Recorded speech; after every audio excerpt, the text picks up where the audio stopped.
Hello, everyone. Welcome. It's a real pleasure to be here with you at this special Women's Luncheon, part of the International Seed Congress. Since our seed setup is like this, I'm going to be moving around a lot. Um, Before we begin, may I kindly ask for everyone to check that your phones are switched off or in silence? And also, I want to make a small reminder, we will have a poll further on, and in the poll, you will have a QR code that will be on the screens that are all around. So you could use the help of your phones and participate in the poll, because it's with your participation that it will be beautiful. And of course, a sincere thank you to our sponsor, Indo-American Hybrid Seeds, and our long-term sponsor, Syngenta Seedcare, for making this event possible. Your support helps create the space for important voices and bold ideas to be heard. For those who don't know me, I am Burcu Cetinkaya. I'm a rally driver and chair of the FIA Women in Motorsport Commission, so therefore a gender equality advocate. And therefore, I am very happy to be here in this Women's Luncheon, but at the same time, I am a farmer, daughter of a farmer, and the granddaughter of a farmer, so 3 generations. And for the past 4 years, I've been planting emery wheat seeds in my farm, part hobby, part as a heritage, and I understand on the ground the dedication agribusinesses require. So, having also served as the strategic international coordinator for the International Agricultural TV of Turkey, I've seen firsthand how innovation, resilience, leadership shape this industry. So I am deeply pleased to be with you all, and especially to hear from these inspiring women we will shortly be hearing. Now let's jump into this important dialogue directly, because just like in a rally, what I do always, when the road gets tough, that's when the real leadership shines. Every crisis tests the core of leadership, highlighting the importance of resilience, adaptability, and vision. True leaders rise to the occasion of fostering trust, enabling collaboration, and committing to inclusivity. Today we have a speaker, Lelia Lim, who will discuss if we face crisis in leadership or leadership in crisis. I just want to give her a short biography before I leave her the floor. Lelia has more than 30 years of work experience. She has been leading C-suite searches across Asia Pacific since 1997, and she is the founder of Lim-Loges Masters. She spent almost 13 years with the world's premier search firm Korn & Ferry International in its global industrial and consumer practices. She later served at Kinnikin & Reed in agribusiness searches as its managing partner.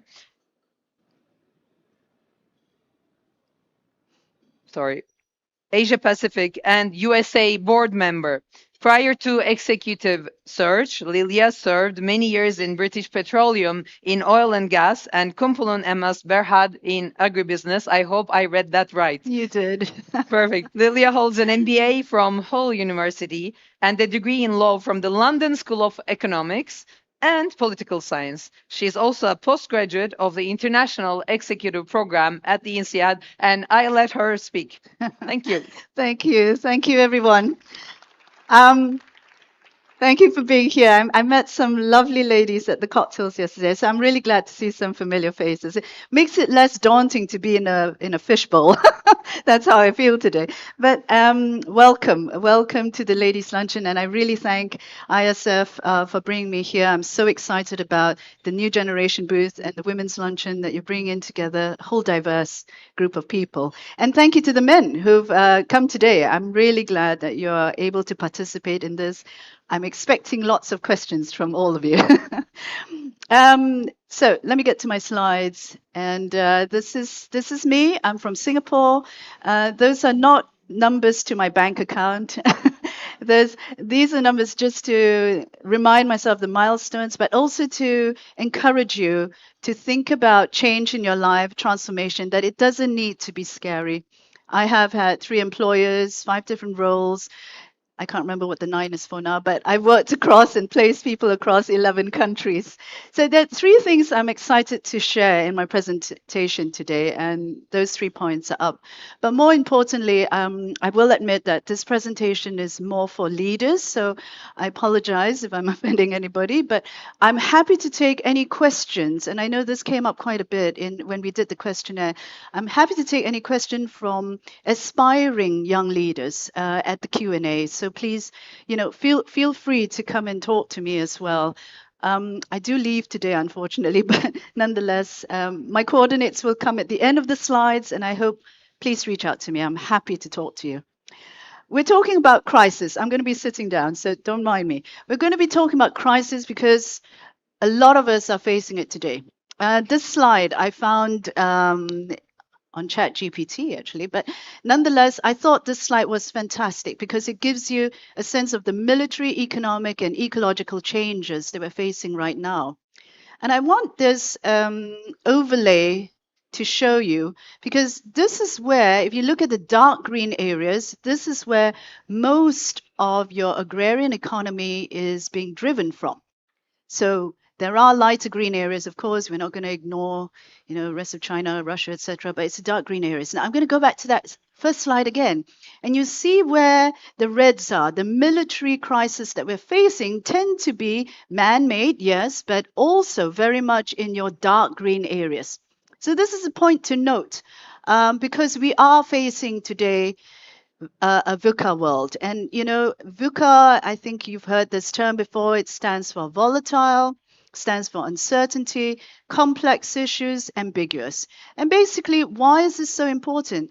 It reflects your ability as a leader in navigating how well you can predict the consequences or the results of your decisions versus how much knowledge you have in that situation. So, in light of the tariff volatility right now, how much flexibility or margin of error do you devote to your resources? Now, this is expensive and a risky exercise, but it's worth thinking about, how you engage in your team. Now, at the end of the day, we are asking ourselves, are leaders managing the crisis well? Or is there really a leadership in crisis right now? And the reason I ask this is because there's so much pressure on leaders today. And I thought this chart was very helpful because it tells you this is the Edelman barometer of trust. And 63% of government leaders are purposely trying to mislead people. 61% business leaders are trying to mislead people by saying things they know are false or grossly exaggerated. And of course, 64% journalists and reporters, but we'll forgive them a little bit. Now, I like these 5 questions because it does bring a smile to my face. But Tony Benn was a British Labour Party politician and political activist. So he served in the cabinet. And he said, if you ever face someone powerful, do ask these 5 questions because, it'll tell you where exactly, and it reminds them to be humble. What power have you got? Where did you get it from? In whose interest do you exercise it? To whom are you accountable to? How can we get rid of you? Yeah. So for me, this is really important. I wanted to bring up the poll now, so it's a good time for Ozzy to raise the first poll question because I'd love to hear your thoughts on this. Do you believe that trust in your leadership is critical for the sustainability of your organization? So take a moment to answer. I think we've got the QR code that is due to come up. Use your mobile phones, take a shot of it, and perhaps we can get it going. And that's just for my sense of knowledge.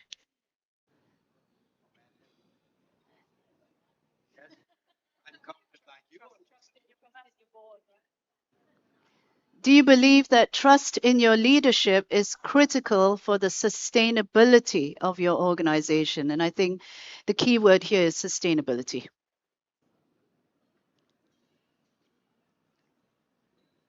Oh, good.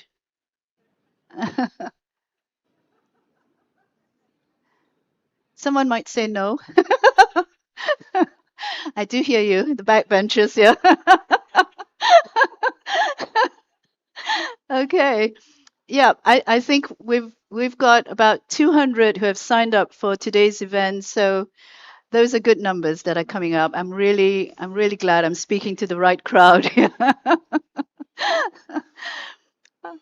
Okay, so the poll's going to close in 10, 9, 8, 7, 6, 5, 4, 3, 2, 1.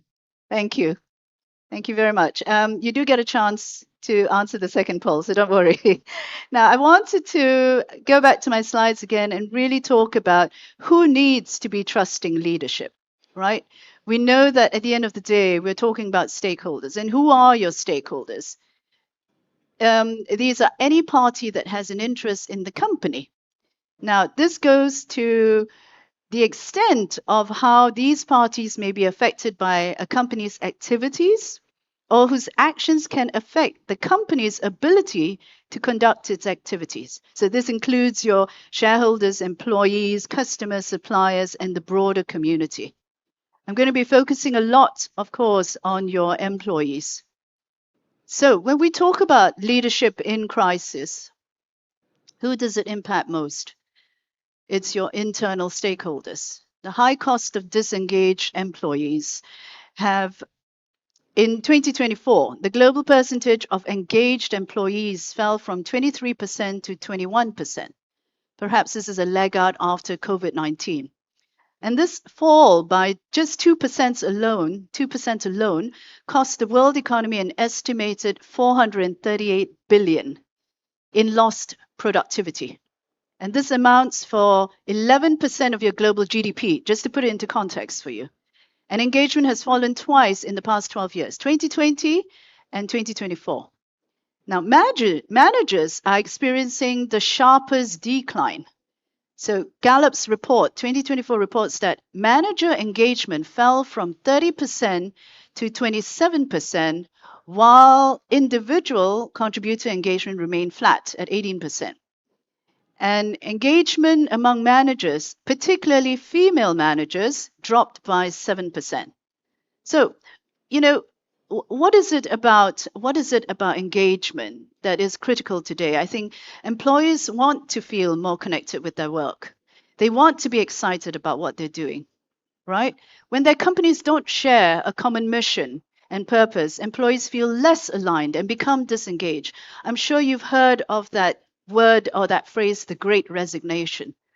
And in becoming disengaged, this reflects in their performance and their trust levels. They do not trust their leadership. And I have here what damaged trust looks like in terms of a point of view. And this, particularly in corporates, it talks about blame shifting. It talks about failure to walk the talk. Talks about withholding information. And I think that comes from that sense of territoriality, maybe that silo that was created during COVID. So what do employees say when there is trust? What are the positive terms that you might have heard?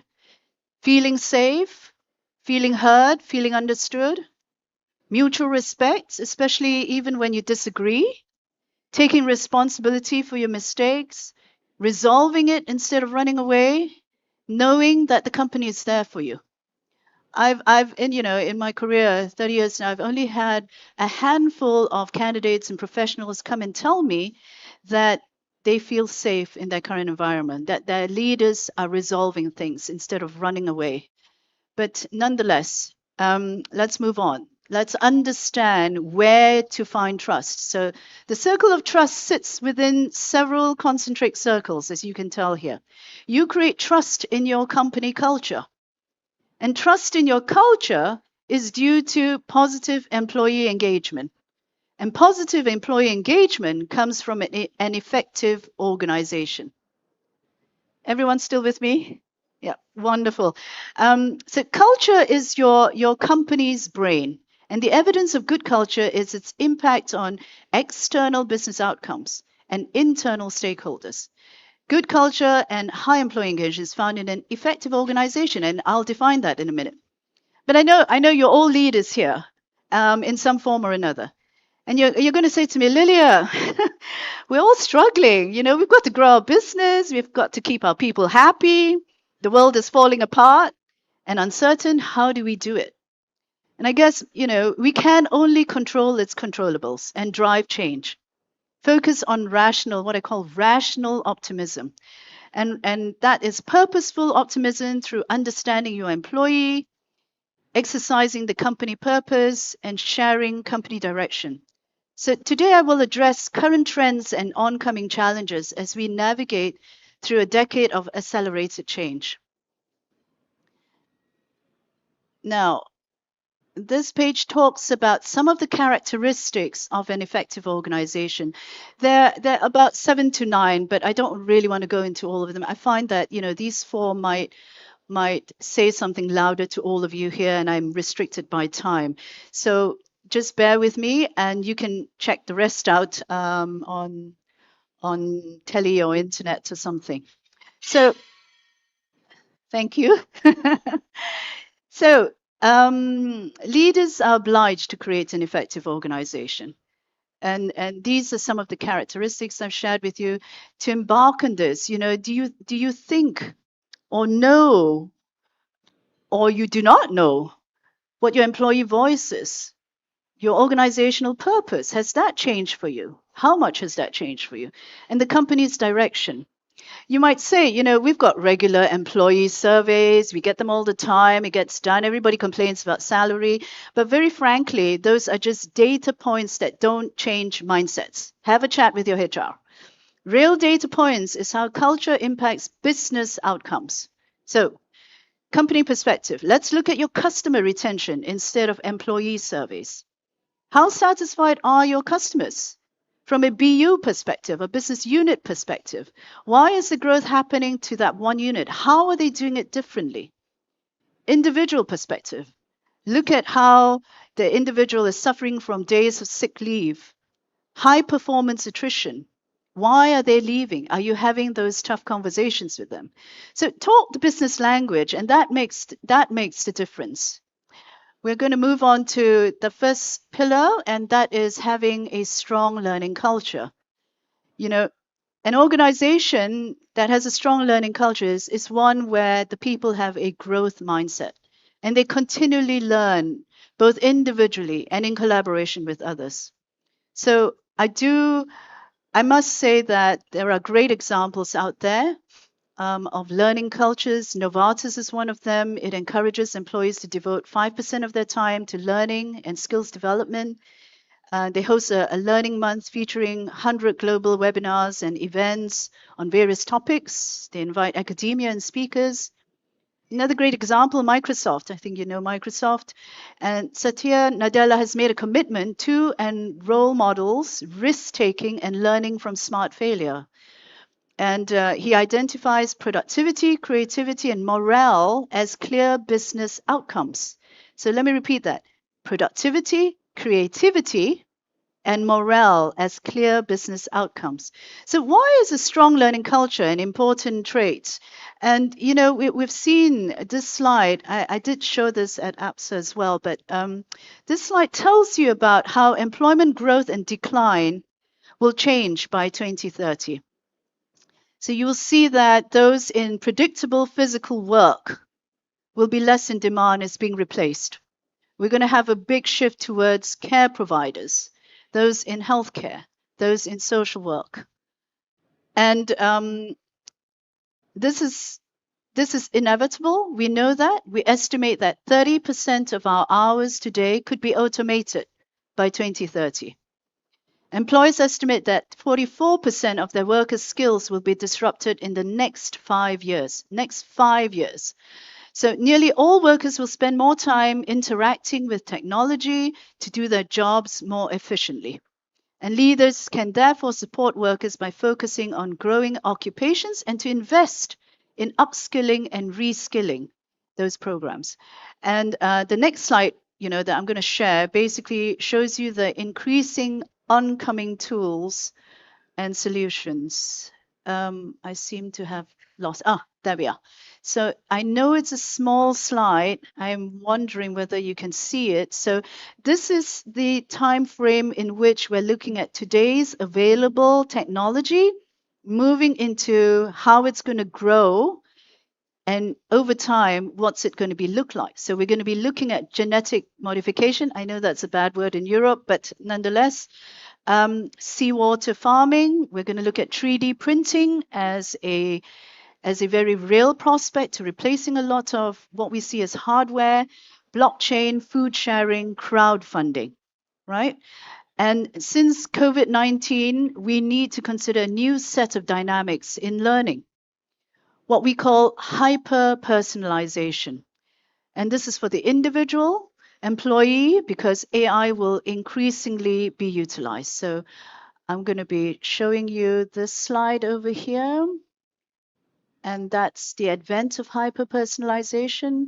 And basically, it's to tailor the employee experience. So we're really looking at how to customize it to the individual. I know a lot of companies are now starting to bring in the right tools for that.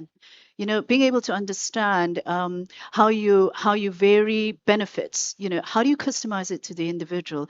How do you look at their critical learning needs? So because of enhanced employee engagement, we need to feel valued, and we can foster that by encouraging more targeted learning and development. So it's a path towards accelerating skills development. It closes performance gaps and unlocks potential. And basically, what you're looking at is increasing a sense of belonging and retention with it. All right. Hyper-personalization can come in many forms, and immersive e-learning tools. We're looking at wellness tracking tools, voice assistants at work, and most importantly, what does ethics and trust look like in your company? The trust economy is poised to become a cornerstone of digital interaction. So I know Burcu has just signaled something to me. I won't go on to my second poll question, but that's just to share with you what tomorrow could look like. And this is a supercharged environment. So if you have time, just take a photo of this and go into some of these terms. And one of them I'm really excited about, and that's called citizen developers. So hurrah, you don't need to know programming anymore. You will be a citizen developer. It is going to be that easy. Proven management practices. So there are 4 different styles in the market. And we're really looking at how some of these styles are making a difference. So leadership creators, these are companies that drive performance by developing, supporting, and deploying strong leaders. And we've got market makers. These are those that create products and services that markets want. We've got operators in excellence. So that's Toyota that you see. They're creative and entrepreneurial in their own right. So surprisingly, Toyota's operations are very rigid, but they're very responsive to consumer demand. And then, of course, you've got the knowledge pioneers. Internal mobility. Now, I do want to spend a minute more, so forgive me if I do take a moment with this. And that's because effective organizations have a higher rate of internal moves than less effective ones. This can be in any form. And agile cultures are very important for this. What's important to note for aspiring managers is that internal mobility allows you to build the necessary experience capital. And this slide probably tells it all, that almost 60% of graduates today are women. They enter into the workforce, but they lose out over time because of this experience capital. And it's important to note that this is particularly important for mobility upwards and increased salary potential. So internal mobility and effective organizations help build experience capital necessary for continued success for the whole organization. And I want to show you the slide. So interestingly enough, and I'm happy to take questions on this later, women's networks are smaller and less diverse than the average man. All right. And because senior leadership is represented by majority men, only 20% of women will ever have interaction with a senior leader. So think about that for 1 minute. I'm just going to move on to this. So diversity is important. So I'm sorry to all the political leaders who don't think it's important. It is very important. And we're not talking about diversity of gender. We're talking about ethnicity. We're talking about age. We're talking about variety of diverse skills and qualities. And this commitment goes up even more when we're looking at how diverse teams are aware of their own potential biases. And if you, it consciously improves itself. So unless you have diversity, you're really not being objective. You're really more prone to mistakes. And I want to show you this next slide because also this is a very important slide for me. It shows you why diversity is important. Women leaders are just not getting represented enough. And this is across the globe. So do look at what the statistics are for your country. And this graph shows gender diversity, I admit it, but nonetheless, the experience is important for your future leaders. So we spoke about experience capital, and we need to get more women leaders on boards. Final words. I'm getting there, Burcu. So I'm going to play this really fun one. I promise not to take too long. It's not working.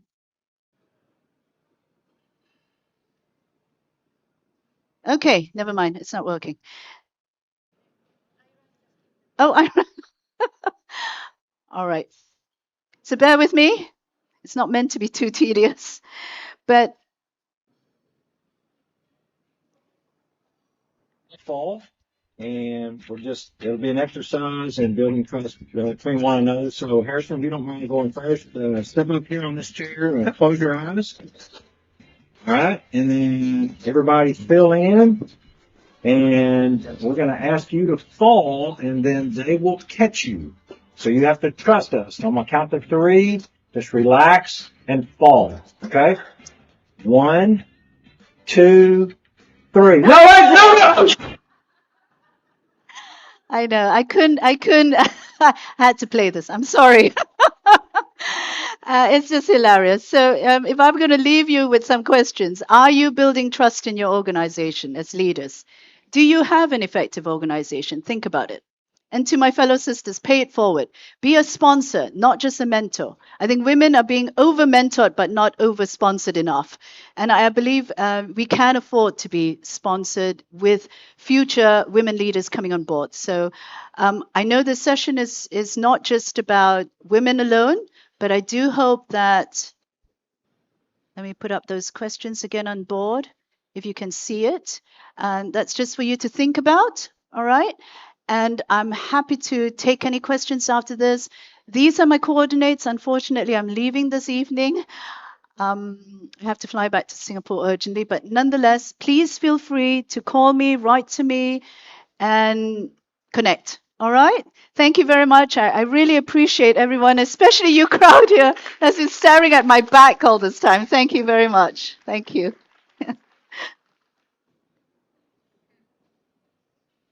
Yeah.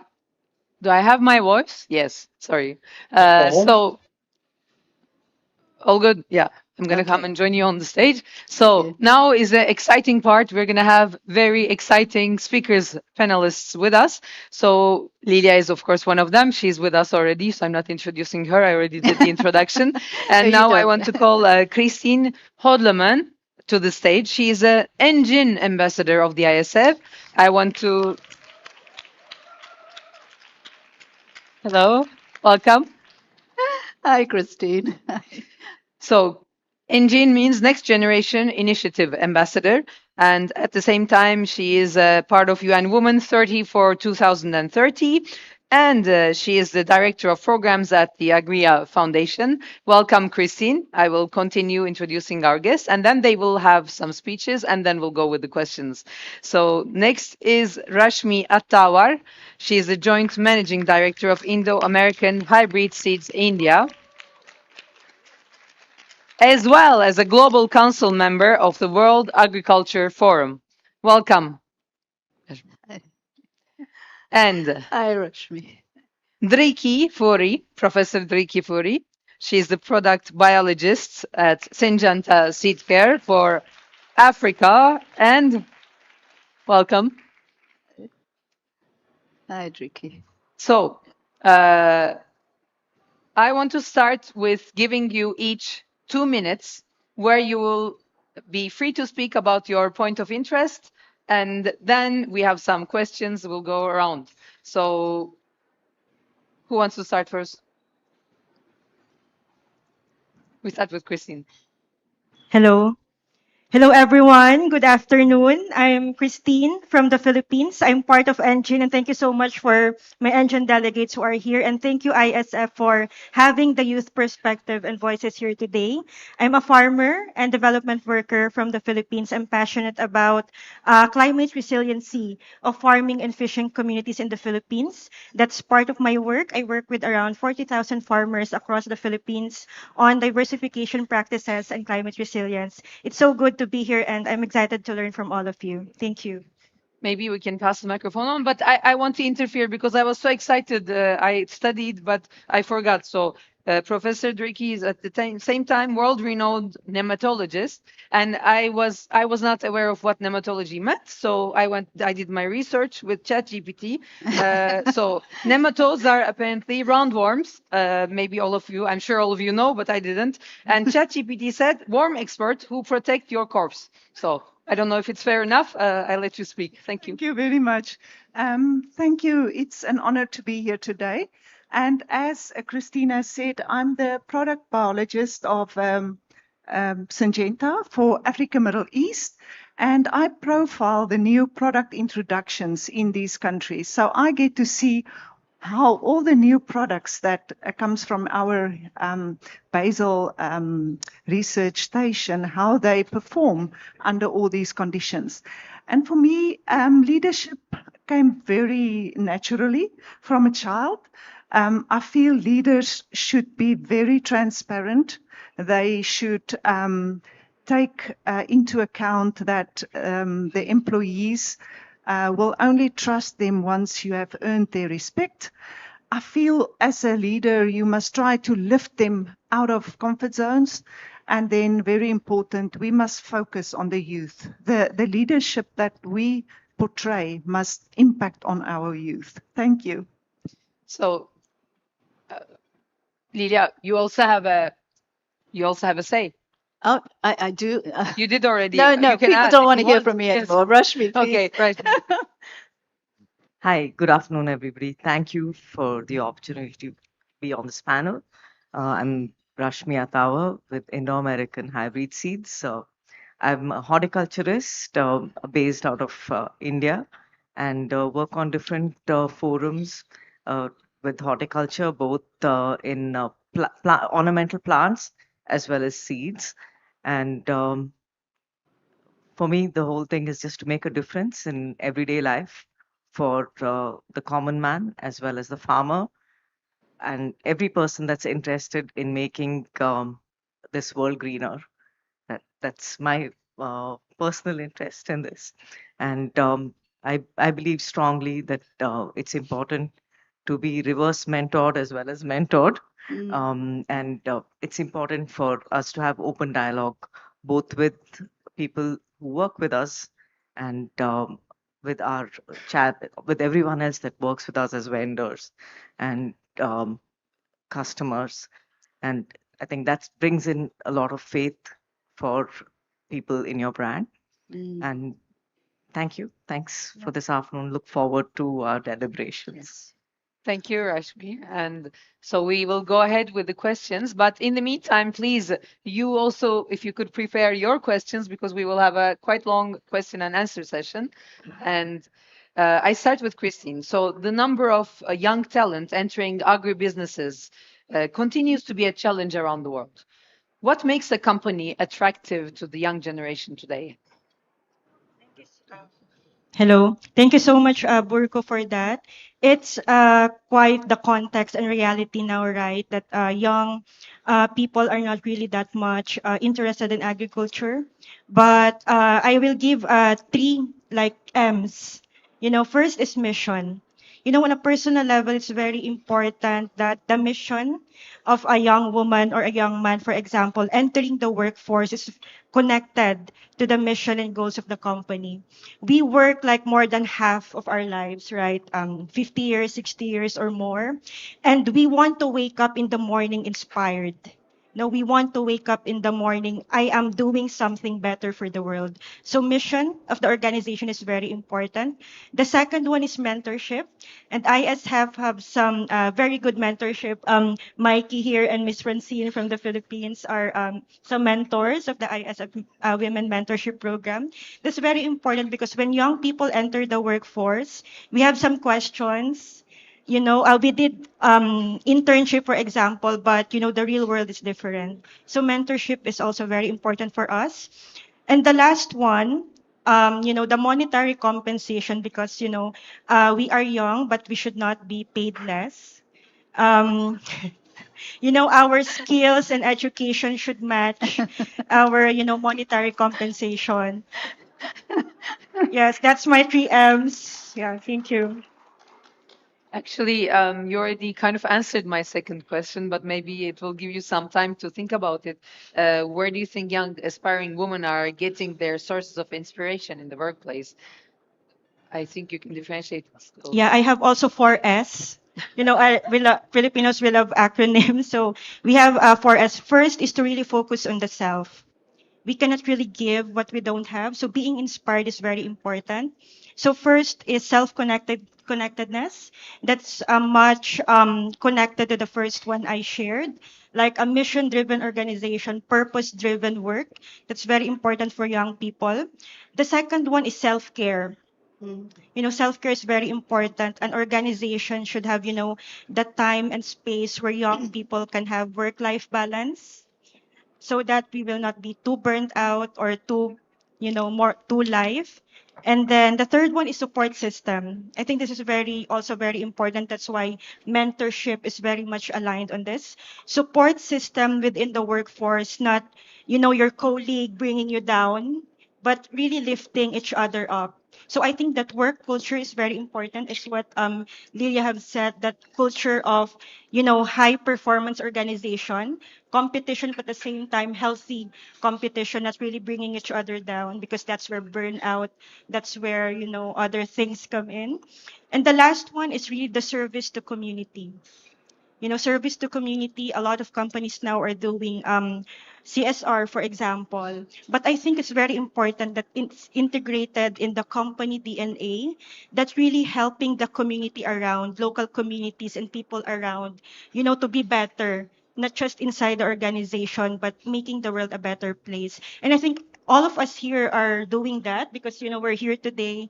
We're working in the seed sector. We are all part of the value chain, because every one of us, we need to eat and eat. So that's my 4S. So thank you so much. Thank you. You can keep the microphone. Yes. Sorry, I was okay. Yes, you cannot keep the microphone. I'm sorry. So I go ahead with the key. Building a learning organization is top of the mind with most CEOs today. How has Syngenta been successful in creating such an innovative and learning culture?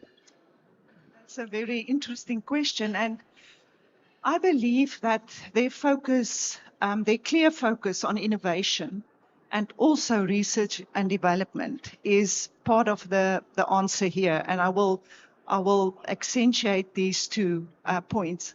So to get to innovation and to get to develop your products, you must have knowledge. And they put there for us employees, for the researchers, various platforms, online learning platforms where you can go at your own pace, at your own time, and do,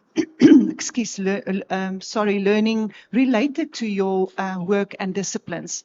The other one is mentorship that I agree with Christine, which is so important. We need to mentor the younger ones and show them, the path, how it looks forward and what they can attain in life.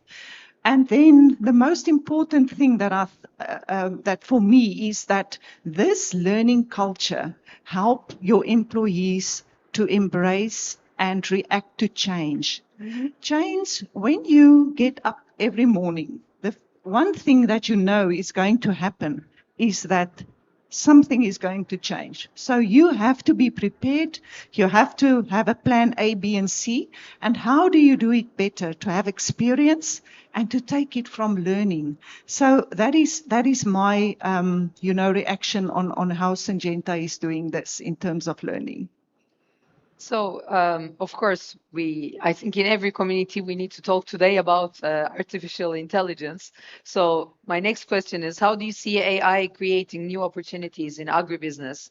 And what do you think are the most critical new technical skills and education needed in agribusinesses today? So, yes, AI is with us. It's already making out a very significant part of our daily life and our work.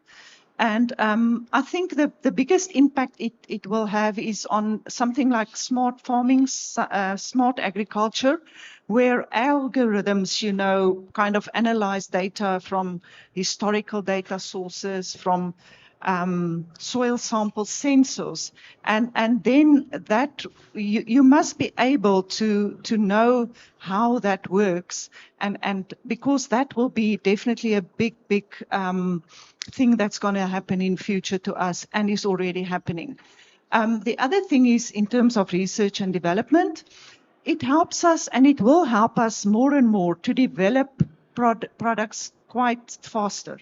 The development process will be sped up. You can screen millions of compounds now in short times without so many inputs by a human for fungicidal activity or bactericidal activity, whatever. And that is what I think we need to keep our eyes on. AI is going to just revolutionize the future. Now, technical skills, there's quite a number, but I think agricultural knowledge and environmental awareness are critical. As a farmer, as an owner of an agribusiness, you have to know the basic principles of soil or ecology and biology.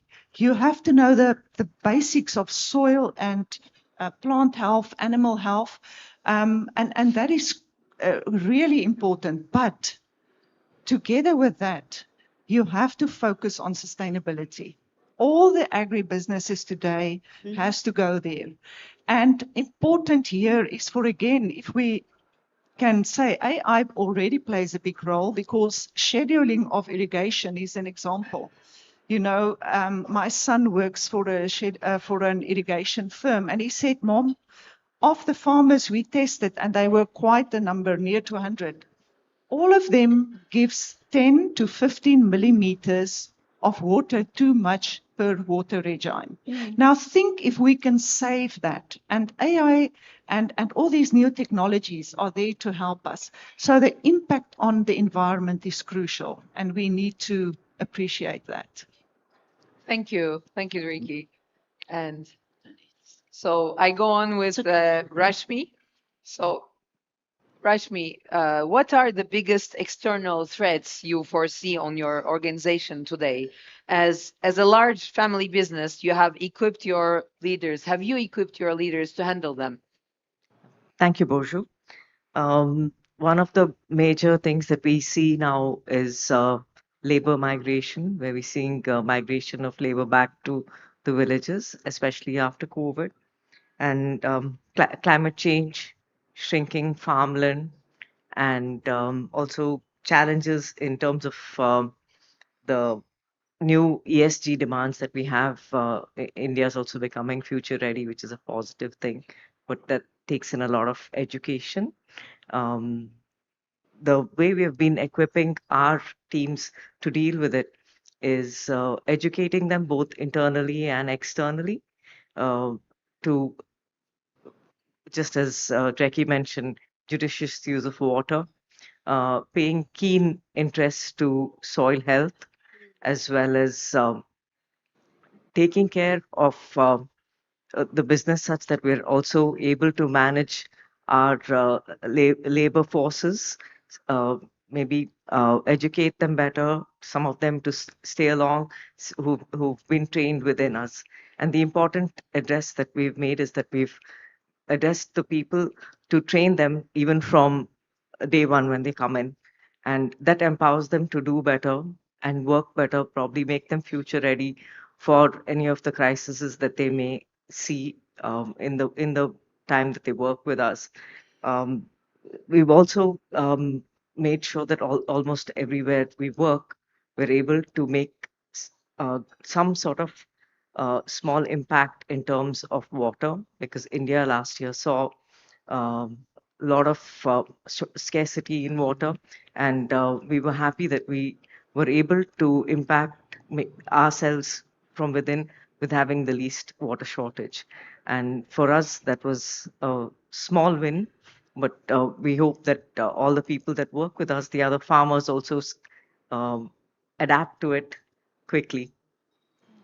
Thank you. Burcu, I don't know whether the cameras are working because we've lost, we didn't get to see Rashmi. Yeah, maybe we can ask help. Perhaps Philip or Ozzy can help with Yes. that. Yeah. But- Thank you. Nice remark. Marie, maybe we can ask. There we are. Yeah, it's okay, it's okay. back. Okay. Fine.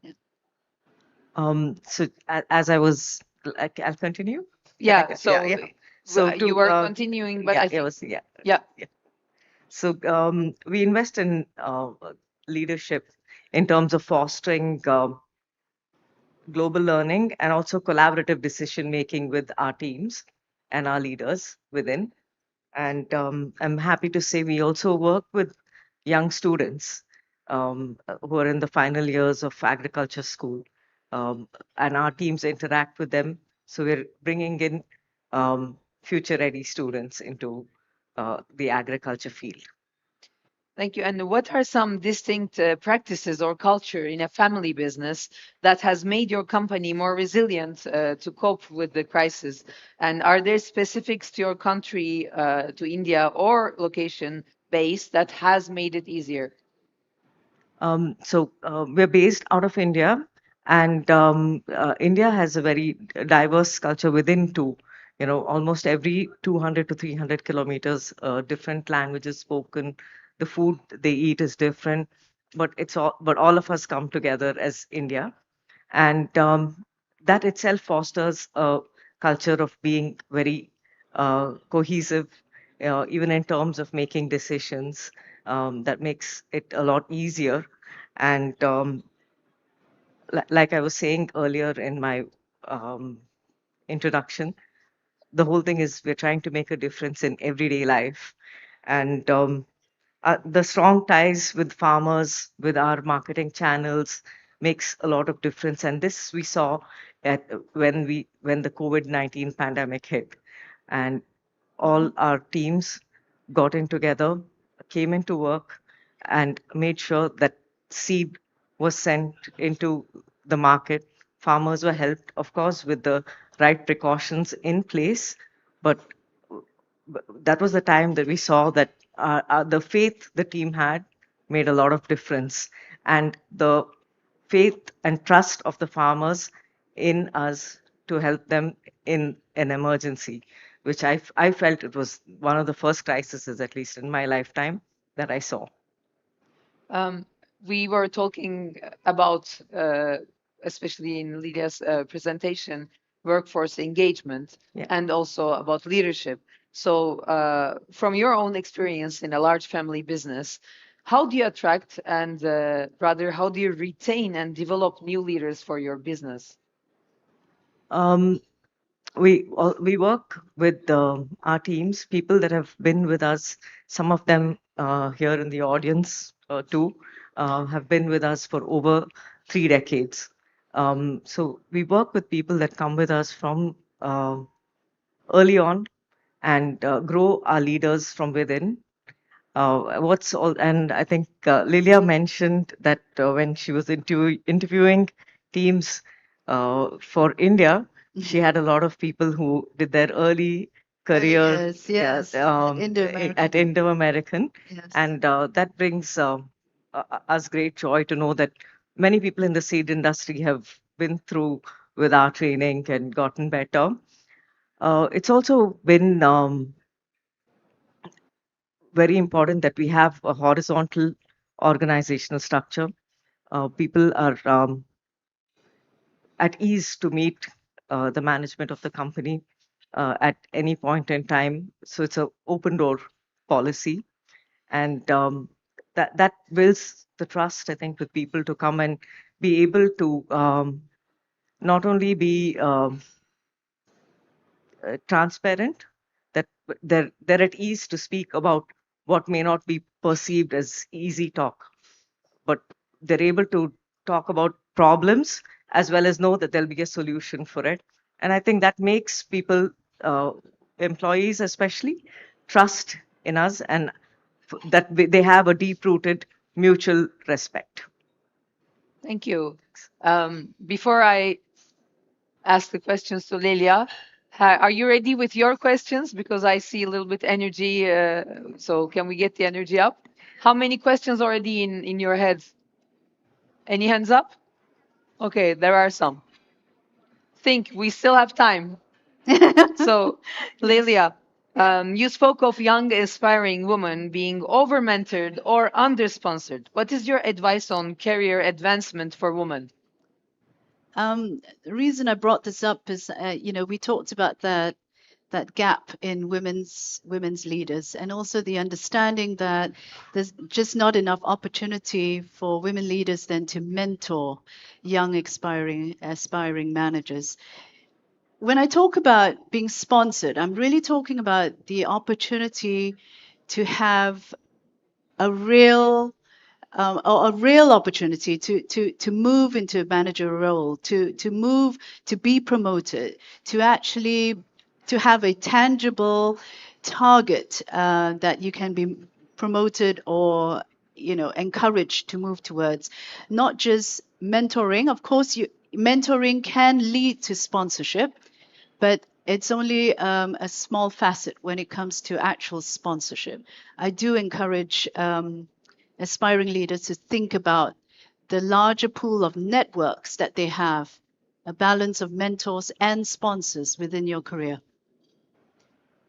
And when you shared that diversity is a pillar in an effective organization, do you see this difficult to implement in agribusinesses, or do you think it's easy?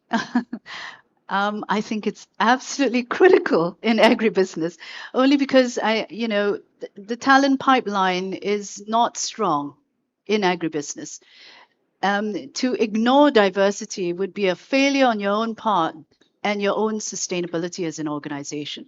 So diversity in terms of gender, age, ethnicity, etc., are critical to successes in agribusiness, only because the industry itself needs more support around its talent.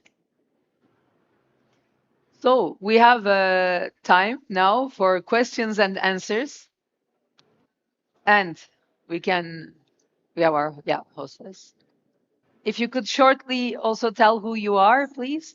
Okay. Hello, my name is Anne. I'm also part of NGIN, but also involving in a leadership program, the Harvest of Tomorrow in the Netherlands.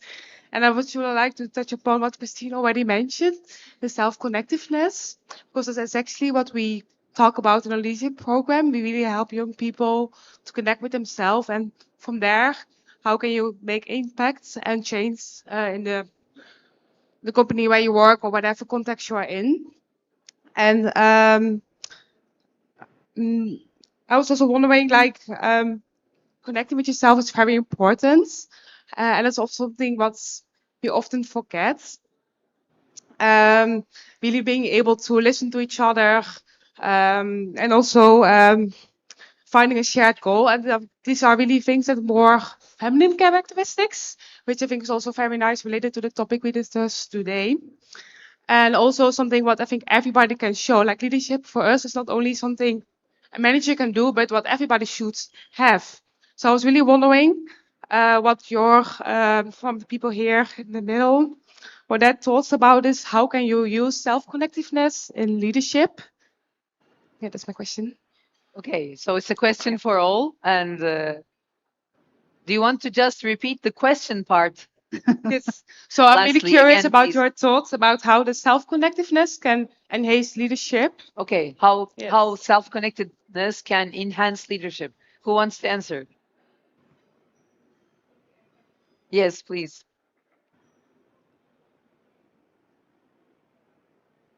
Hello. Yes, thank you so much, Anne, for raising that. No, that is very important. You know, self-awareness, especially with young people, not just young people, but every one of us is very important because we are just too busy with our everyday lives that we forget to reflect. No, what are my dreams? What are my aspirations? What are my goals? And also in integrating that into professional work. That's what we do in Agria Foundation. We don't start with technical skills, teaching you how to plant rice, vegetables, or eggplant tomato. We teach them how to dream. We teach them how to dream for themselves, for their family, and really connecting that to nation building. Because especially farmers and fisher folks somehow forget how important they are in the value chain because they are too busy, waking up at 3 a.m., going home at 5 p.m., too busy to reflect, to just, be calm. And I think that's also very applicable to the workplace, going back to that soft skills. And the second one is values. Sometimes you forget about values like humility, humility, for example, and hard work. And that's very important for the agriculture sector, being more self-connected and self-aware, also to acknowledge who we are because we are all leaders here, right? And it's very important to know who we are. And I think that's real leadership, knowing who you are and sharing that to the world to make it better. Thank you, Christine. Do you want to add something? I can just add, I think we should show our youth that we like to push boundaries.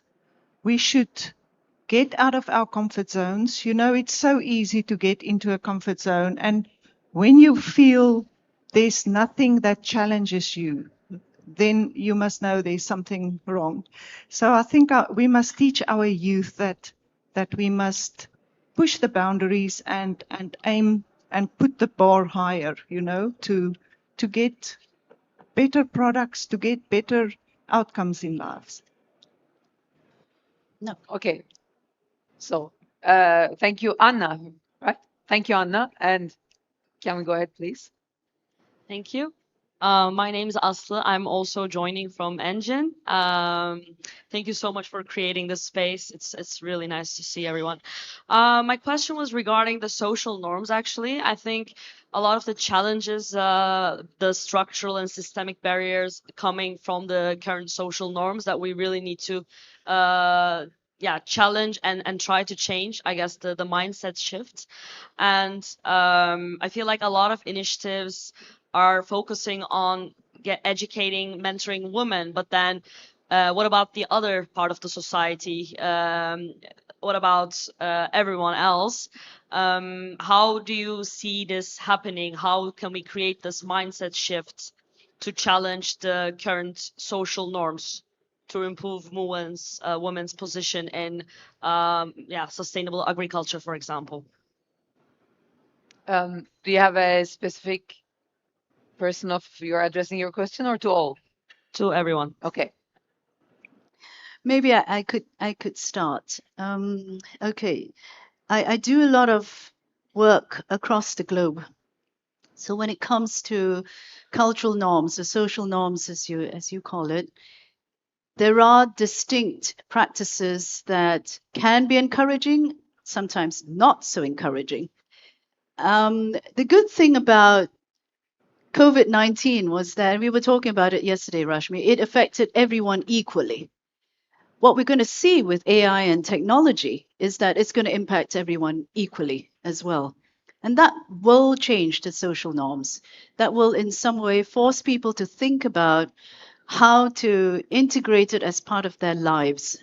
And with that, you're holding a phone right now. So the PDA has completely transformed the way we access information. And that social norm, has filtered right across the ages, right across the languages, the cultures, the nationalities that you see today. So I do believe AI and technology will equalize a lot of things for us. Any other answers? No. No. I normally I should not be commenting, but I just want to add a note since we're a women's luncheon. Yes, we have men with us as well, but I think enforcing women in the workforce and educating them is also a way of shared values. So whatever values you are teaching those women are also being transferred horizontally in the society, in the workforce as well. So I think that it's also part of doing it in a general way. It contributes to it. It should not be solely that, but probably, but it does contribute to it. Sorry about my comment. No, not at all. So Did that help answer your question?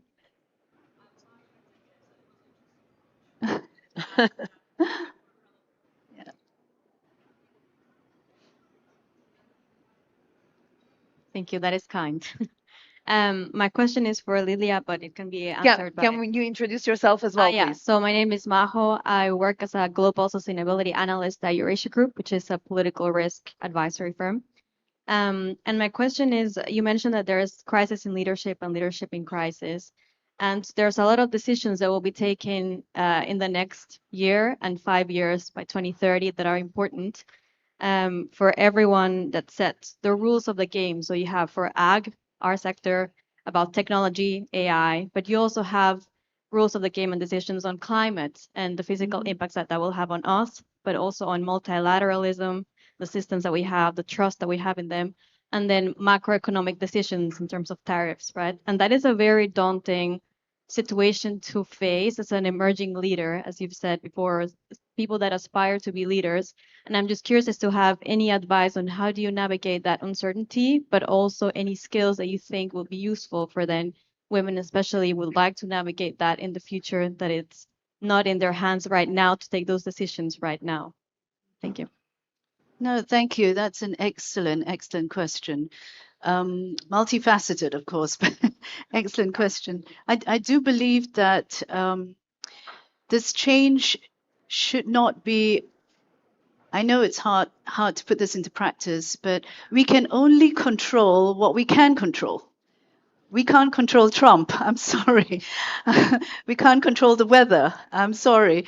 But we can control what is within. And I talked about it just now about rational optimism, being able to ensure that what you can control is positively inclined so that you are prepared as a leader to manage crisis. And when I talk about crisis, it's being then able to filter the noise from what is critical.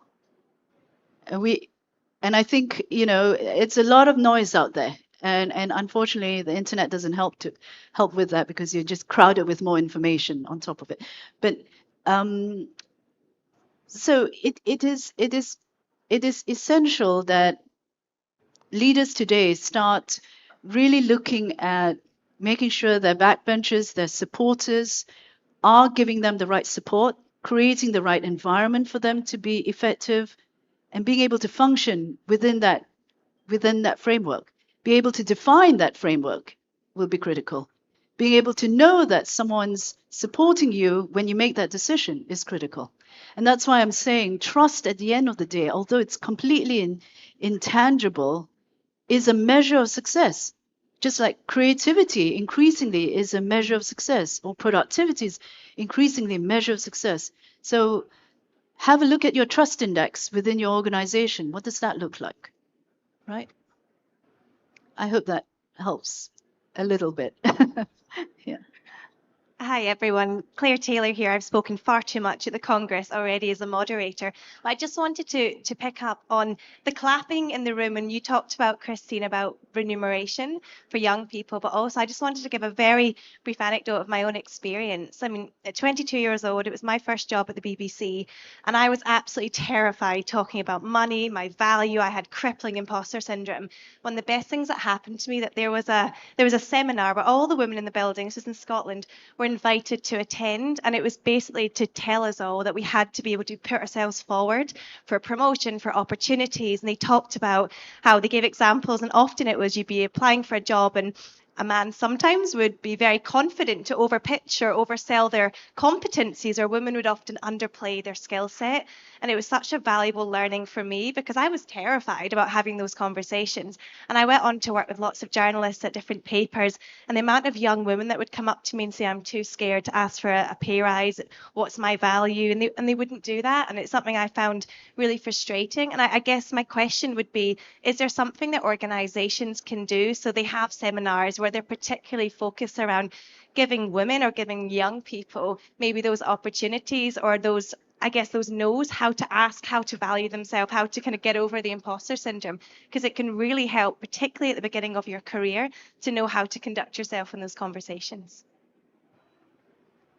I love that question because I think, and we talked about role modeling. We do need more women leaders. I'm sorry.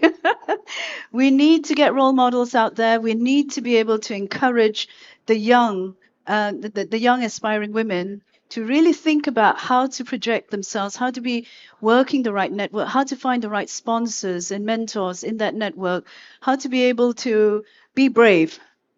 I've done search for the larger bulk of my career, and I will say that women always want things to be perfect before they put themselves forward. The men, I'm sorry if I'm being biased here, but even if they're just 50% there in terms of skills and knowledge, they're going, yeah, I can do it. I can do it. Yeah, don't worry. So it leads to the point where at senior leadership levels, I find it really hard to find more women. A client comes to me and says, I want diverse profiles, but it's so hard for me at that senior leadership levels because the men have progressed so much faster and into positions that allow them to make decisions. And then there's this trend then that the women get more and more left behind. I'm sorry. So there's certain skills that we can encourage in women, but role modeling is so critical in that. Yeah. Can I also add here? I come from a generation, I'm not going to give away my age, but when we grew up, it was much more, significant. The women were behind, they were, but I saw it changed already. And that is the part that I think we must focus on. And I think the most important thing for us is to learn young girls to be resilient. Not only girls, the youth. Resilience goes a long way, and it's not how many times you fall. We must teach them it's how many times you can get up. And I think there's a very positive swing that is happening. I hope so. Hello, sorry. I just wanted to make a comment about, first of all, I must introduce myself. I'm Susan Allen. I'm from Jakarta, Southern Africa. I'm the managing director there.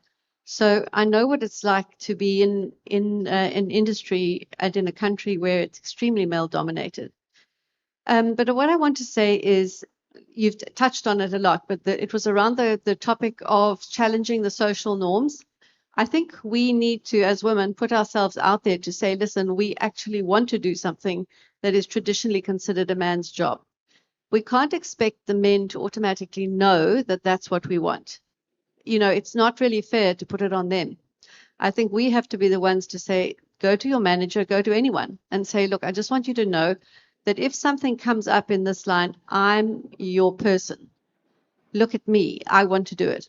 And I thought you raised another excellent point, which with regards to the need for being perfect. Perfect is so overrated. You don't need perfect. You just need energy and enthusiasm. Really, that's what you need. So forget about perfect. Just keep going. And I think sometimes think to yourself when somebody says, would you like to have the job as managing director? If you doubt, don't doubt, firstly, but think how horrified you'd be if some idiot man got it that you know. I'm not saying they're all idiots naturally. I'm just saying that if it's not you, it could be some other palooka, and you just think that you are in fact better than that guy. How would you feel if he got the job? And he will, because he'll say he's good enough. So just go for it. That's what I have to say.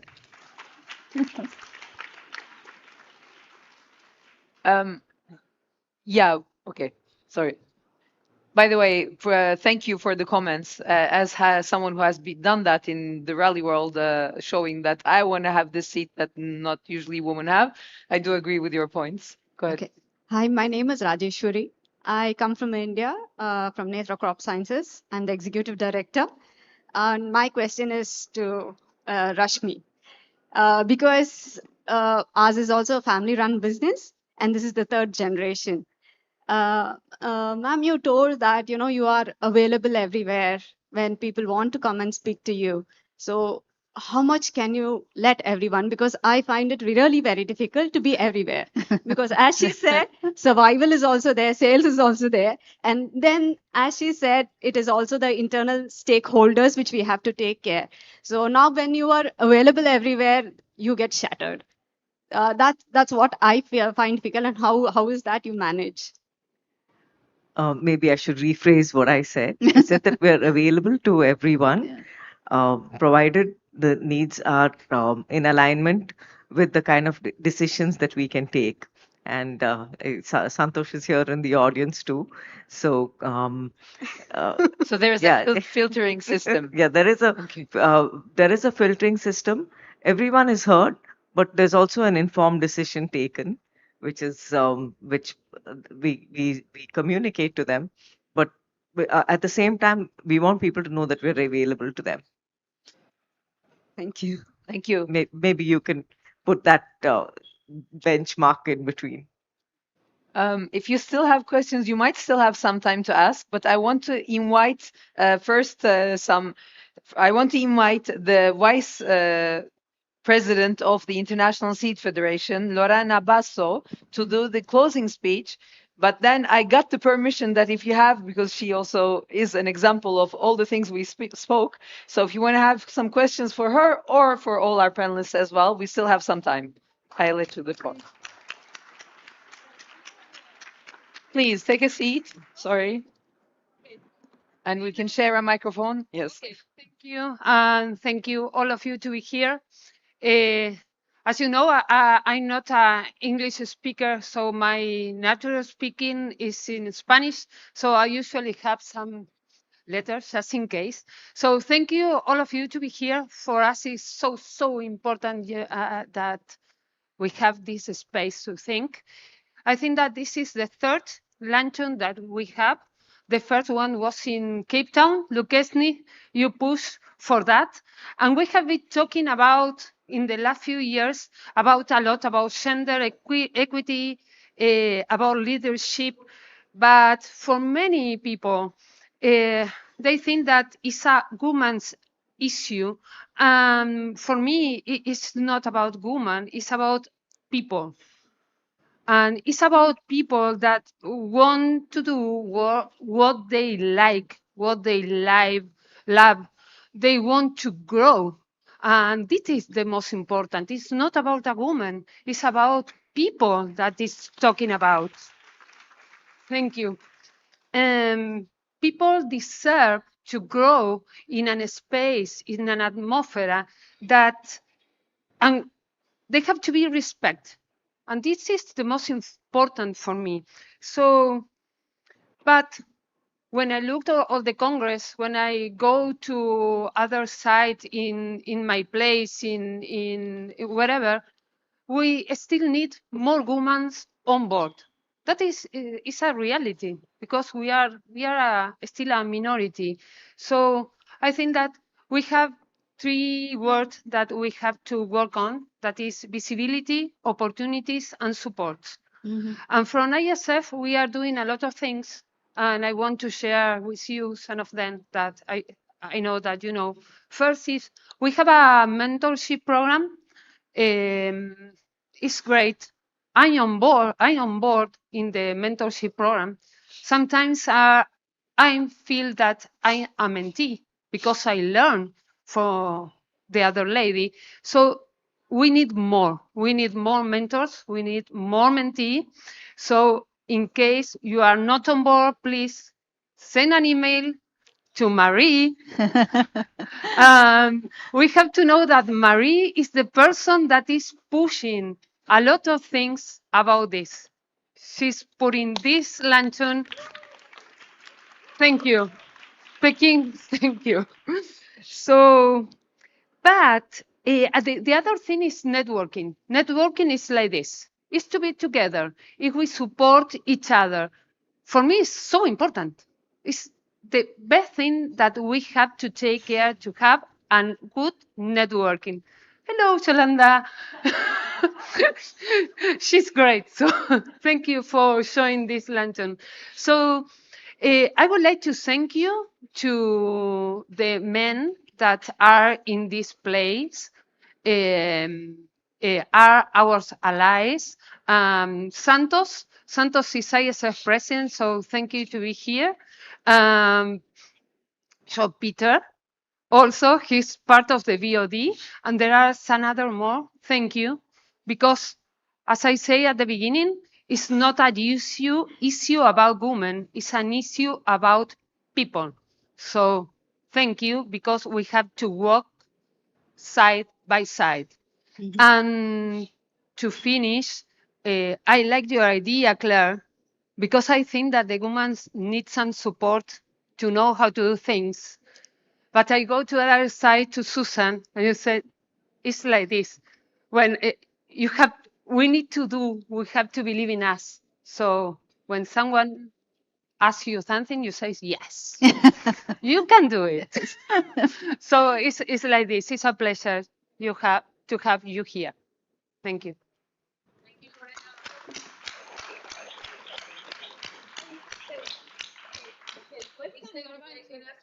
So you gave me the permission, so I take. We have still like 5 minutes, so Okay. can we get 2 questions? I think yes. The Okay. brave man. So Yeah. please.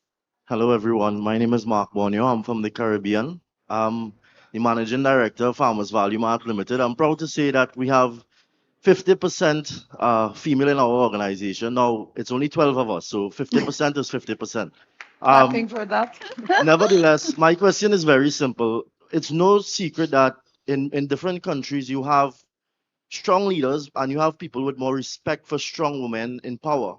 Now, where I live in the Caribbean, it's not as advanced.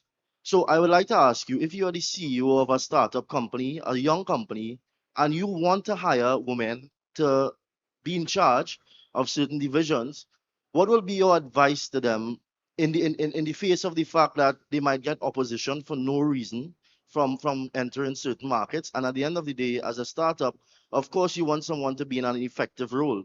So if you're going to put them as the head of sales or the head of some department and they're going to lead the charge, what would be your advice to them in the face of an unfair working environment, and how can they navigate those challenges?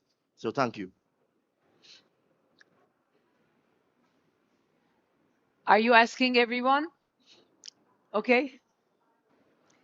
Could we just refine the question a little bit just to get him correct? He's asking what would be a fair way to look at skill sets? Is that your question? No, so let's say in the Caribbean, many people may not view women, have a lot of respect. I'm just saying this broadly, but for strong women in leadership positions, right? Let's say as a forward-thinking organization, we do put women in leadership positions, and of course we would love them to be effective in those roles. What would be your advice to them, especially given the fact that it's unfair that they may run into unnecessary and unfair, opposition while carrying out their functions, since it's a little bit male dominated. So what, as the person who's going to hire them, what will be your advice to that person? Obviously, they will have the competencies, but what would be your advice to them? Because it may be demotivating to them at times when they are effective, they're doing their jobs as good as they can do. but they somehow facing some degree of resistance that it is unfair, but it's present. The question is about what's your advice to women who face unfair treatment? Yeah. And how can they overcome enhance it? their I think performance? this is a great question for the agribusiness. You know, it's a very male-dominated industry. Rashmi and Lorena, it's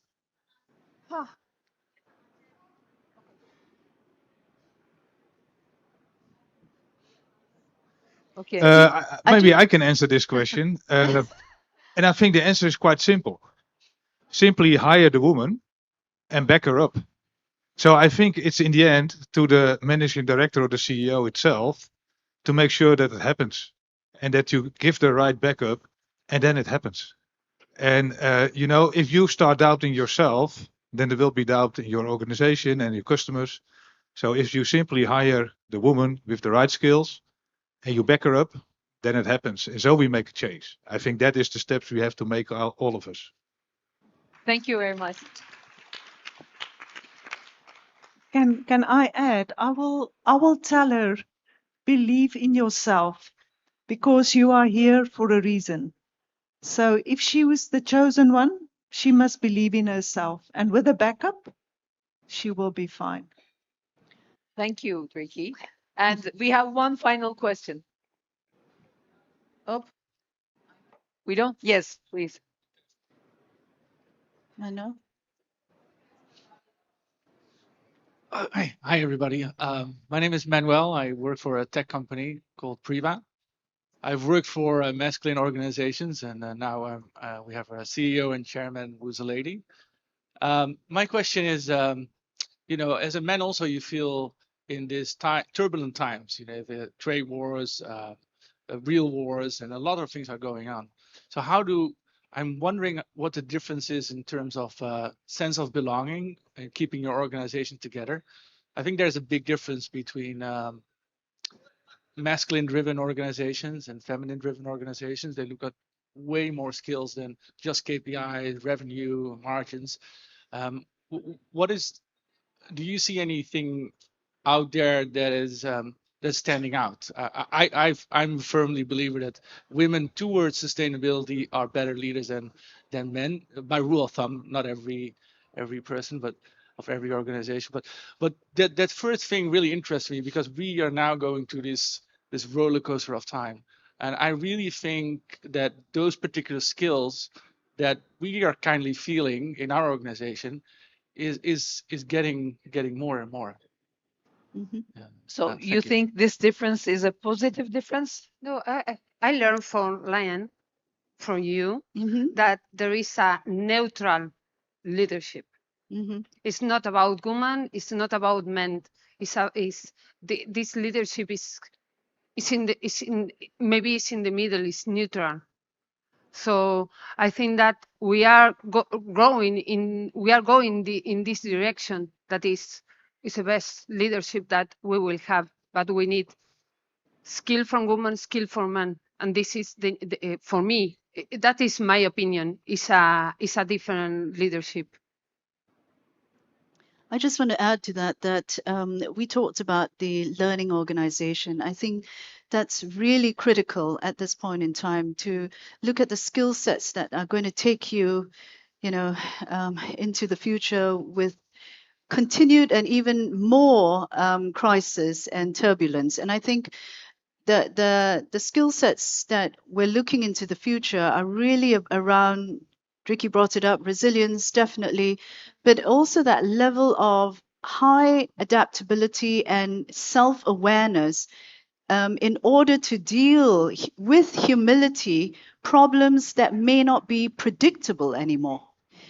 Whether that's male-dominated or female-dominated, I'm not so sure, but I do feel that definitely the type of skill sets that we need to navigate the future will morph, will change, and that's because jobs are changing, lifestyles are changing, right?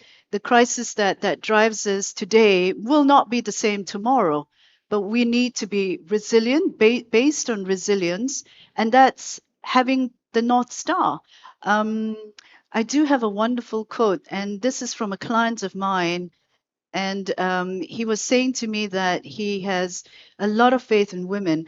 Women are good at identifying their North Star and staying true to it. This is by Robert Browning, the poet. So there is a good point about women, but then, as Lorena says, it's all about people. It's about having the right leadership in place whom you trust.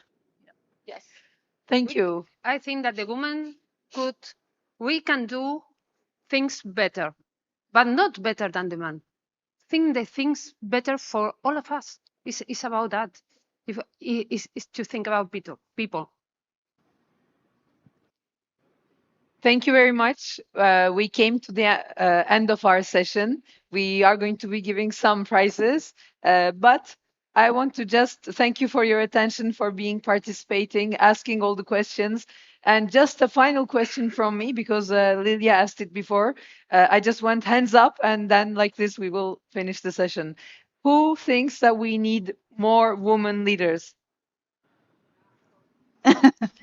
Okay. Thank you. Where are our awards? Thank you.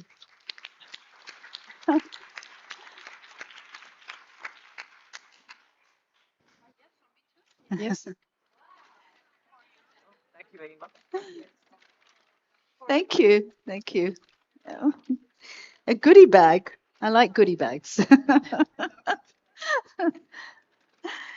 So thank you very much. Yeah, thank you. Let's have a great day. Thank you for being a good audience. If you have any questions, please let me know. I do need to run by 3 something, but I'm happy to sit down and have a chat with you. Yeah. Okay.